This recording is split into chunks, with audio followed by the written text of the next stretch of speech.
Hey, 42 here. Every country is famous for creating a certain culinary concoction. Whatever you eat, you can guarantee there's a story behind it and a certain country attached to its creation. But you shouldn't always rely on these commonly told countries of origin because some foods don't actually come from where you thought. Here are 9 extremely common foods with unexpected and surprising countries of origin. So you've just had an enjoyable meal at a Chinese restaurant. What would be the perfect thing to end your meal? A scoop of ice cream? A coffee perhaps? No, don't be silly. You need to know your fortune, of course. Yes, you must find out if you're going to come into considerable wealth, or if your partner secretly hates your guts and desires to leave you. Fortune cookies are popular in most Western countries, and foolishly, most Western countries believe they're actually Chinese. Whereas, in China, they're actually well known for being an American invention. But here's the twist, you're all wrong.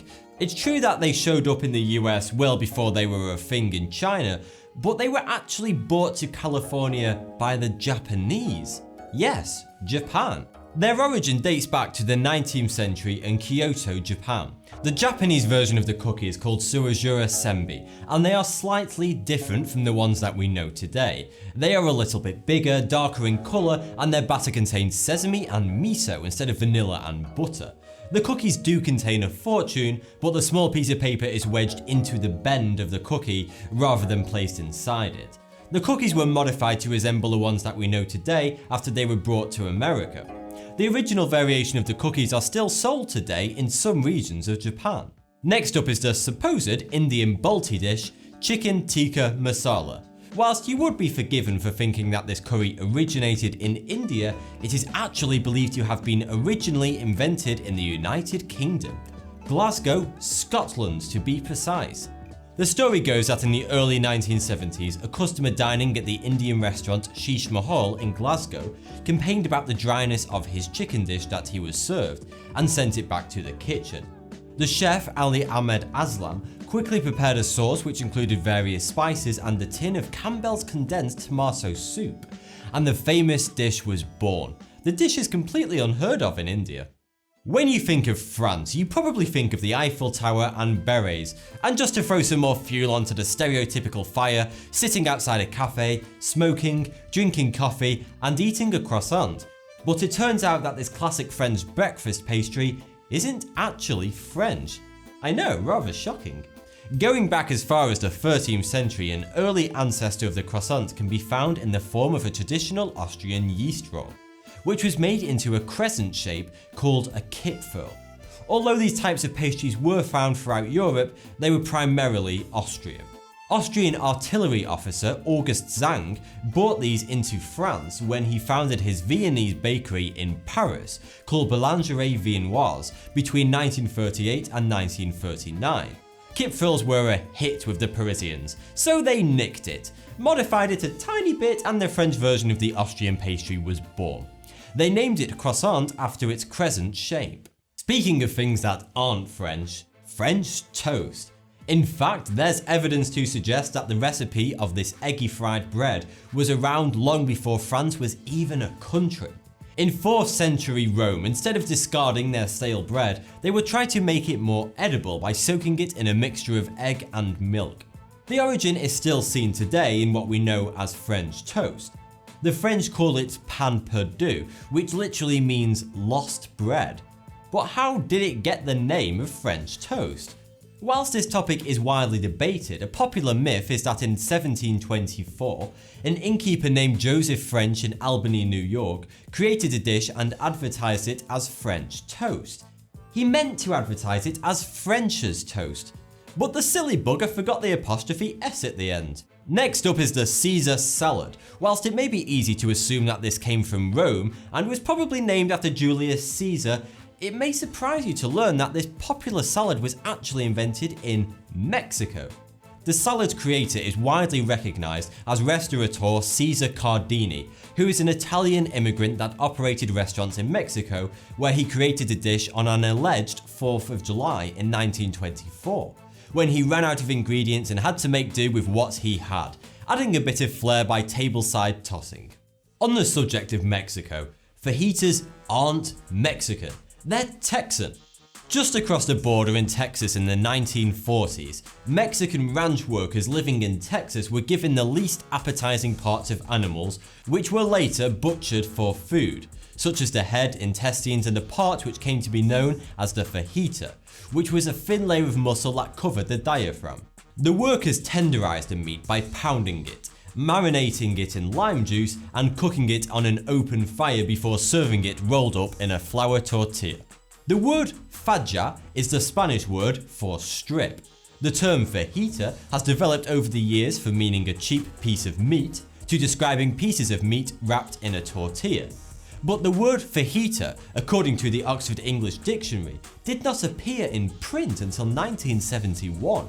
Ninfa's restaurant in Houston, Texas is said to be the biggest development in what we know today as a fajita.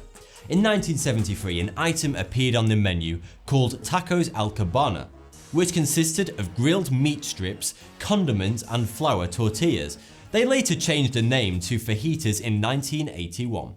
Next up is the surprising origin of chips, or French fries. They're thought to have been invented in 17th century Belgium, although there is some debate going on about this as France claims to have invented them first, but they totally didn't. The tale goes that the people of Namur, Aden and Dinant in Belgium used to fry the little fish that they caught from the Meuse River. When the river froze over during harsh winters, they would instead cut potatoes into the shape of little fish and fry those instead. As to the confusion of why they called them French fries, it is said that the Belgian national dish, les frites, was simply just given the wrong name by American servicemen at the end of the First World War when they arrived in Belgium. They named the fried potato after the French language spoken in Wallonia, the predominantly French-speaking region of Belgium, therefore translating les frites into French fries. If you think that spaghetti and meatballs is a traditional Italian dish, you'd be wrong. In fact, if you travel to Italy, it will be very hard to actually find spaghetti and meatballs on the menu. And if you do happen to find it, it's probably only being served to satisfy the tourists.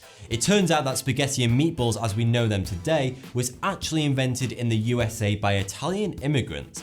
Between 1880 to 1920, around 4 million Italians immigrated to America and went from spending 75% of their income on food to just 25%. Whereas before they had to make do with the ingredients that they could find and afford, they were now able to put meat on the table quite easily, such as meatballs. With canned tomatoes being an easily accessible source of food at most local stores, the Italian marinara sauce, otherwise known as sailor sauce, governed Italian-American food. Combining these ingredients together with one of the only Italian ingredients available, spaghetti, the dish of spaghetti and meatballs was born and made its way onto dinner tables all over the world. It was consequently given the false image of an authentic Italian meal. Last but certainly not least is the famous flavoured icy treat that is ice cream. This sumptuous dessert that we know and love today is said to have been created in 17th century Italy. But the reality is that ice cream in some shape or form actually dates back as far as 3000 BC in China. The ice cream back then, however, was a far cry from the pre-packaged cornettos and magnums that we enjoy today. The Chinese would use a mixture of milk and rice to make their ice cream. But in 3000 BC, I'm fairly certain that they didn't have freezers. So how did they make their ice cream ice cold? They accomplished this by pouring a mixture of snow and saltpeter around containers filled with their ingredients.